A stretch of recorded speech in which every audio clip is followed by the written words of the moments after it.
2 от 3 деца, които полицията намери в гориста местност край Слънчев бряг, вече са настанени в социален дом. Най-малкото момиченце, за което се предполага, че е родено в гората и няма акт за раждане, е под полицейска закрила.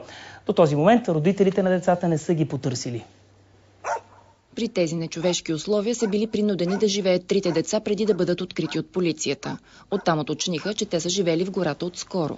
Родителите често сменят своето местообитание. Вероятно, те са били на този палатков лагер от около седмица и половина. 3 деца са оцелявали сами в изключителна мизерия и риск. Родителите не са били при тях. Предполага се, че родителите се занимават с дребни кражби, да събират отпадъчни метални предмети, които да връщат в пунктове за събиране на черни и цветни метали.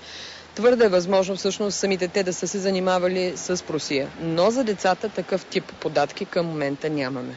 От днес 2 по-големи деца са настанени в социална институция в Ямбол. Същото очаква и 2-годишното момиченце, което за сега е без ЕГН, защото вероятно е родено в гората. Дори полицията да открие родителите, за децата ще продължи да се грижи държавата.